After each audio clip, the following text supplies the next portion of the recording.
Buenos días, profesor y compañero. Voy a hablarles acerca de las características físicas de Europa que abarcarían los temas de relieve, costas, hidrografía, características de suelo, flora y fauna y el clima.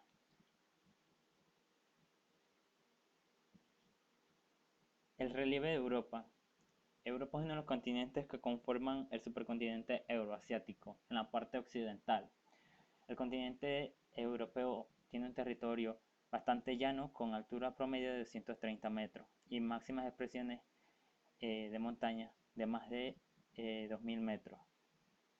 El relieve europeo no es relativamente complejo. En gran parte se compone de llanuras y colinas y sus formaciones que van a alturas más grandes que 200 metros. Y aún así, esta combinación le ha otorgado gran variedad de vida ecológica desde su formación hasta la actualidad. Entre sus características más presentables está la gran llanura europea, que va desde la costa oeste atlántica, esta parte de aquí, hasta los montes Urales en el este. Esta es la frontera física establecida entre el continente europeo y el continente asiático. Los expertos dicen que el relieve de Europa se compone de tres partes: la gran llanura que acabo de mencionar, las grandes montañas y los macizos y escudos. Entre los escudos y macizos más famosos está el macizo central francés y el escudo escandinavo, y que se caracterizan por ser una de las más antiguas, como demuestran los desgastes de erosión a lo largo de estas formaciones. La llanura europea se extiende por unos 2000 kilómetros. Está surcada por varios ríos y está formada por material sedimentario, o sea, es una especie de cuenca sedimentaria que se ha formado a lo largo de todo el tiempo geológico de la Tierra. Se dice que los primeros pedazos del continente en surgir son los Alpes, el escudo que está acá en la península escandinava, el escudo báltico, y la parte de Islandia, como vemos en ambos mapas. Posteriormente nacen lo que son los macizos, y finalmente en el periodo terciario surge en gran parte del continente la parte gruesa y el característico mar de Tetis, que tenía un geosinclinal, que a su vez por el choque de las placas arábicas y euroasiáticas da origen a los Alpes, las alturas alpinas. Para las formaciones estructurales, o sea, lo que compone el continente europeo, debemos explicar qué es un escudo.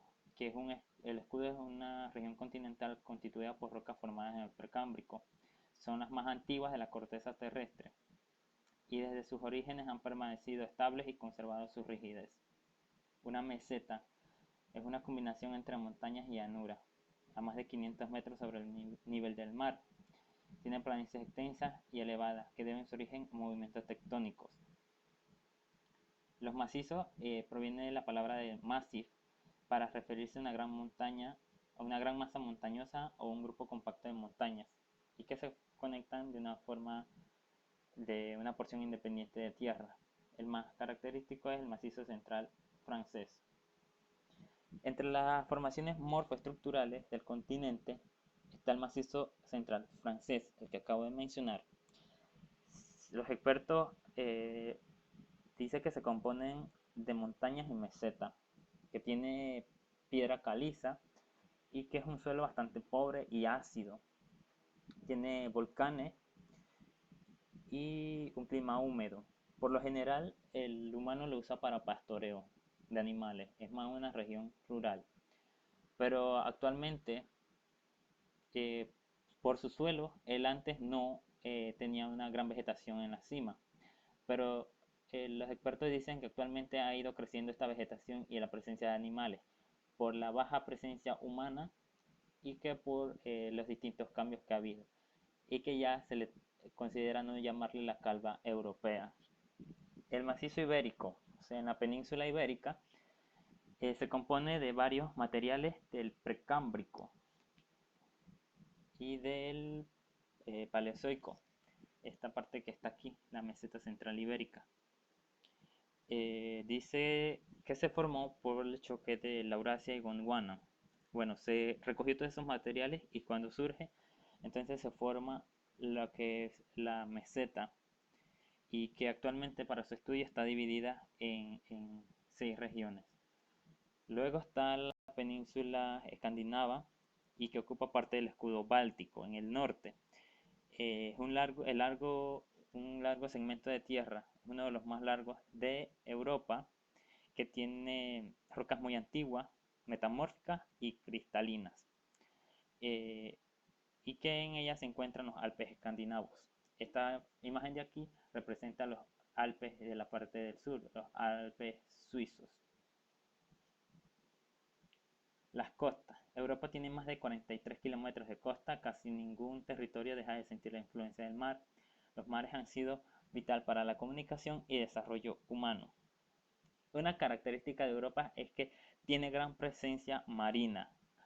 Sus costas están bañadas principalmente por el mar Mediterráneo y por el otro lado por el Océano Pacífico.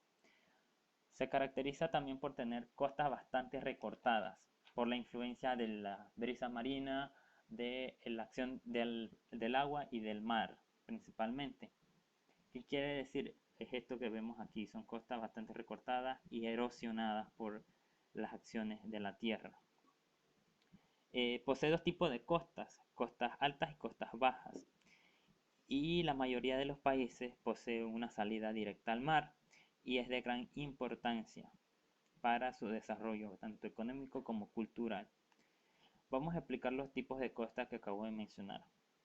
Una costa alta es una costa que choca el agua con el punto alto, una montaña, una formación de ladera y que está, como decirlo así, bastante aislado del mar. No es una relación directa. Podemos poner el ejemplo de los fiordos. El fiordo es una formación que hay a causa de las masas de los glaciares. Esta formación, cuando los glaciares se retiran o se derriten, deja una formación en forma de U. Es una U y esa U es rellenada por el océano. Pero no tiene una relación directa, ya que quedan las laderas o la parte alta, entonces a eso se le conoce como una costa alta. No está, por decirlo así, fusionada armoniosamente con el mar. Otra formación así es los acantilados, que son costas bastante recortadas por la acción del agua y que es una especie de pared que no tiene una acción directa con el mar, o el agua de estas costas no se conecta directamente al mar. Por ejemplo, hay lugares así en los acantilados del Mar Rojo. Las costas bajas. Estas costas corresponden a lo que se conoce como emersión del terreno y que son de un relieve bajo, como son las llanuras, los ríos de grandes llanuras y que forman los deltas. Los deltas serían una formación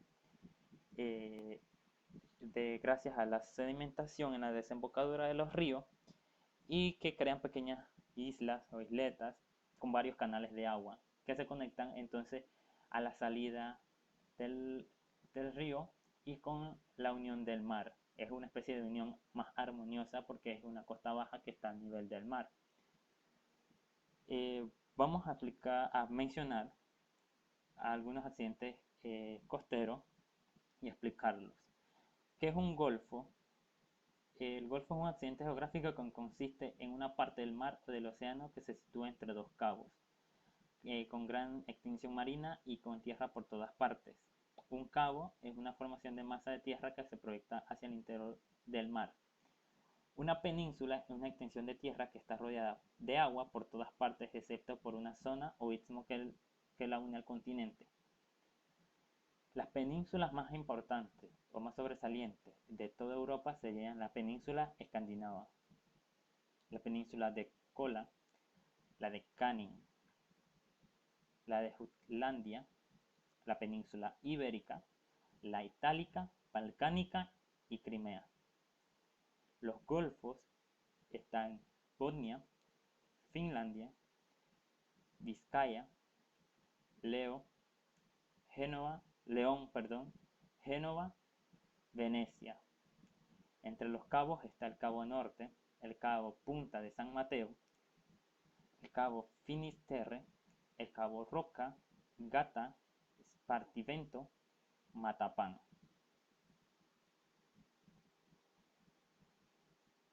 El clima. El continente europeo es una zona templada, en su mayor parte.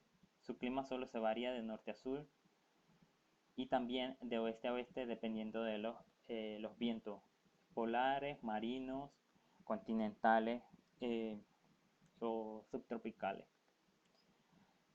Europa distingue 5 grandes climas, a pesar de que sea un continente templado. Estos climas se determinan por la posición en el globo, ya que Europa se encuentra en latitudes medias y latitudes altas, y que, como se mencionó, son afectadas bastante por las corrientes de los vientos. Esos tipos de clima, como lo vemos en la imagen, son estos que están aquí: clima frío, clima templado. Entre el clima más frío es el polar. Por lo general no posee temperaturas que superen los 0 grados. No tiene lluvia, por lo general se consideran nulas. No tiene humedad, pero un viento bastante fuerte, un viento polar bastante fuerte. Una de las condiciones es con respecto a la inclinación de la Tierra al Sol, ya que puede durar 6 meses en oscuridad total, o sea, en una noche de 24 horas por 6 meses. A su vez también por la inclinación de la Tierra puede permanecer días con bastante luz. Que ese clima lo vemos en la parte más norte, la parte norte de Islandia, por acá por la Escandinava y sigue hasta acá por la parte norte de Rusia. El clima de montaña es el más pálido, violeta más pálido, aquí en morado más pálido, en las áreas montañosas, los Alpes, el Cáucaso. Esta es una zona bastante fría, con poca luz solar y con temperaturas debajo de los 0 grados. Tampoco tiene temperaturas bastante altas, poca lluvia, poca humedad. Las características es el que cae nieve, como si fuera un clima polar. Hay bastante nieve, hace bastante frío, pero con vientos bastante continuos e intensos. Luego viene un clima continental, que es todo esto en color verde más puro. Todo esto lo que es la parte escandinava, el este de Europa y sigue por acá por el área asiática de Rusia. Tiene 4 estaciones y que cambian perfectamente cuando es con los equinoccios y con los solsticios. Posee variaciones térmicas, temperaturas altas, temperaturas bajas, lluvias bastante abundantes, vegetación variada, humedad y vientos de gran importancia. Por lo general son bastante normales, no son tan fuertes como las áreas más frías. Seguimos con el clima mediterráneo en la zona sur, esto que está en naranja, que va desde la península ibérica, sigue a la itálica, baja por los Balcanes hasta acá, esta parte del Cáucaso, el Mar Negro. Es un lugar con temperaturas templadas en invierno, pero con veranos bastante calurosos. Tiene poca lluvia y es irregular. Y resulta por la variación de los vientos, y por la posición, ya que está bastante sur, considerándose un área tropical. Pero estos son los bosques que posee el área del Mediterráneo. Son árboles de hoja perenne. Y posee una fauna bastante característica, bastante diferente a las zonas nortes, a las zonas polares. Y también posee las 4 estaciones del año y que cambian perfectamente. un clima oceánico, que es este el verde olivo. El clima oceánico es característico del occidente de Europa, con temperaturas bastante suaves, tiene inviernos templados y veranos bastante frescos por la posición en la que está, pero que depende bastante de lo que es los vientos del océano. Posee lluvias bastante abundantes y bastante regulares, lo que permite el desarrollo de los bosques y de la flora, la fauna también. Y hay otro clima que se considera subtropical, que es el clima cálido, y que solo se ve en el archipiélago y, o sea, en Canarias, en las Islas Canarias, con inviernos templados y veranos cálidos, y hay poca lluvia. Ya es como un clima más característico como en Panamá, es bastante tropical. La hidrografía, océanos y mares de Europa. Vamos a mencionar algunos mares que rodean prácticamente todo el continente europeo y tienen características únicas. Empezamos del norte con el mar de Barents. El mar Blanco se caracteriza porque básicamente está congelado durante toda la estancia del año. Tenemos el mar de Noruega, el mar del norte, el mar Cantábrico, mar Mediterráneo, mar Tirreneo, mar Jónico y mar Adriático que rodean la península itálica, mar Egeo, el mar Negro y el mar Caspio. Y un solo océano, el océano Atlántico, que bueno, básicamente es- abarca todo esto. Sin embargo, se han dividido en varias secciones con respecto a la posición del agua y el continente. Por eso se ha dividido en varias secciones. Y el mar más importante sería el mar Mediterráneo para el desarrollo económico y cultural, y que es una frontera entre Europa y África. Aquí Europa y acá está África, aunque el estrecho de Gibraltar hace que la conexión sea menos extensa. ¿Qué uso le da Europa al agua? Bueno, según los estudios, 24% del agua es de uso agrícola, 44% es para el uso de la producción de energía. Eh, Entre el 21% al 25% es de consumo público y el resto que queda es para la industria y la construcción. Pero a veces la Unión Europea cataloga que esto no son cifras exactas, porque hay lugares donde la producción agrícola es más importante que lo demás y se lleva básicamente hasta un 35% del uso del agua. Los ríos y lagos representan un 70% del agua de todo el continente europeo. Es agua dulce, pero que ha sido mal utilizada. Y entonces las diferentes organizaciones tratan de rescatar ese recurso para que no se afecten tanto el ecosistema acuático y terrestres de Europa como al propio ser humano. Se dice que el agua de consumo humano es agua subterránea, pero que se está malgastando junto con ríos y lagos, y que hay algunos afluentes o pozos subterráneos que han llegado a secarse. Por otra parte, los ríos de Europa le dan bastante encanto al continente y complementa las ciudades que se han erigido a lo largo de la historia en estos ríos. Por ser un continente pequeño, el segundo continente más pequeño del mundo, no posee ríos de grandes magnitudes o longitudes como el río Amazonas, así que son de longitudes pequeñas. Por ejemplo, entre los más largos sería el río Danubio, que nace acá desde las selvas negras de Alemania y desemboca en el Mar Negro. Y el otro más largo sería el río Volga, que llega hasta acá, hasta el Mar Caspio. El río Don sería otro que desemboca en el Mar de Azov.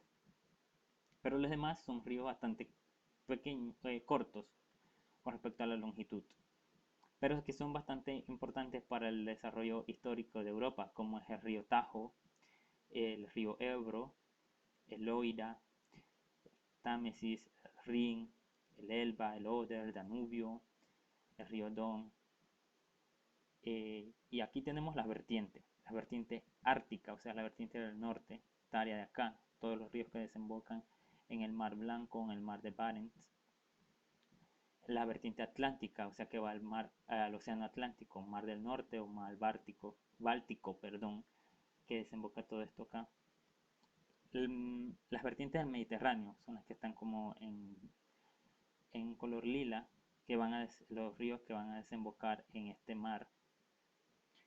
El mar Negro está en color naranja y el del mar Caspio, que básicamente solo tiene dos ríos, el río Volga y el río Ural. Ahora los suelos. Europa destina un 80% de los suelos para un uso tanto de la población como asentamientos, producción y construcción, pero que actualmente la gran creciente poblacional ha afectado el uso del suelo y lo ha desestabilizado. Hay explotación y sobreutilización del suelo y por consiguiente acarrea problemas medioambientales y repercute tanto en los habitantes como en los ecosistemas. Y Europa es un mosaico de cambios bastante grandes a lo largo de toda la historia en el territorio. La Unión Europea busca políticas que mejoren este mal uso, como planes de ordenamiento y uso del territorio, y que buscan que las producciones y los asentamientos sigan estas normas para que el daño sea menos y que no se altere o no se pierdan las funciones naturales del suelo. Que, por ejemplo, las costas en Europa, algunas son artificiales porque son rellenos para que la gente siga construyendo.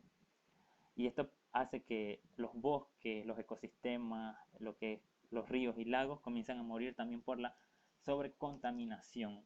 Ya no es una contaminación normal, está siendo el triple de lo que era. Como vemos en la imagen, la agricultura se está metiendo en territorios que básicamente son áreas protegidas y eso acarrea problemas medioambientales, como el calentamiento global, extinción de distintas especies. En esta imagen, la gran cantidad de hectáreas destinadas a solo la producción agrícola. Y acá vemos una gran concentración poblacional y la explotación del suelo, porque hay aptitudes del suelo que no son consideradas para la producción, pero al forzarlo hace que el suelo pierda su función y utilizar distintos métodos para que esté de producción a veces lo que hace es arruinar el ecosistema y por consiguiente el mismo suelo. La flora y la fauna características de Europa. Europa tiene una flora y una fauna bastante variada y que se influye por los climas.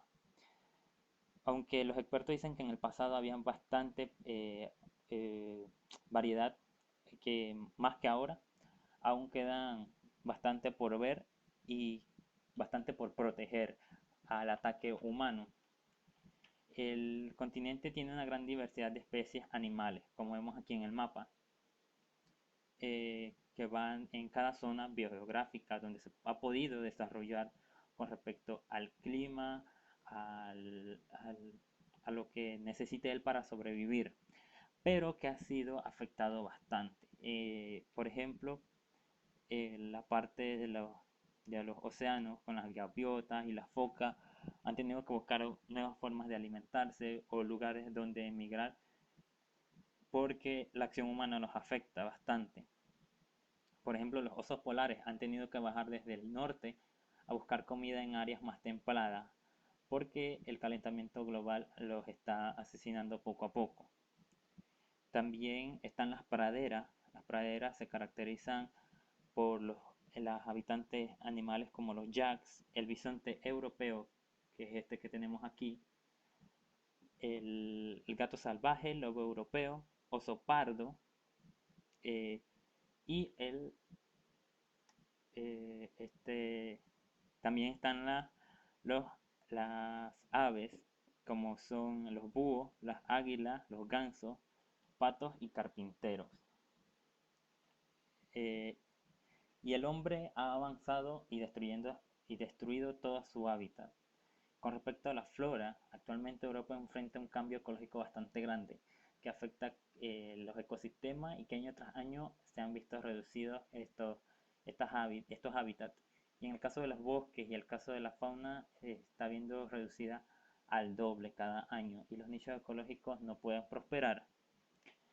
Las montañas eh, altas, los lugares más altos, son los únicos que han podido proteger sus bosques de la influencia humana. Sin embargo, hay lugares que han sido devastados y que distintas organizaciones han tratado de rescatar a lo largo del tiempo, pero que va a tomar bastantes años recuperar todo lo perdido. Entre las floras más características de Europa están el tulipán, diente de león, las rosas, las margaritas, los abedules, el nogal, el álamo blanco y el níquel. Y que actualmente casi la mayoría de las especies, tanto flora y fauna, están en riesgo o en peligro de extinción. Gracias.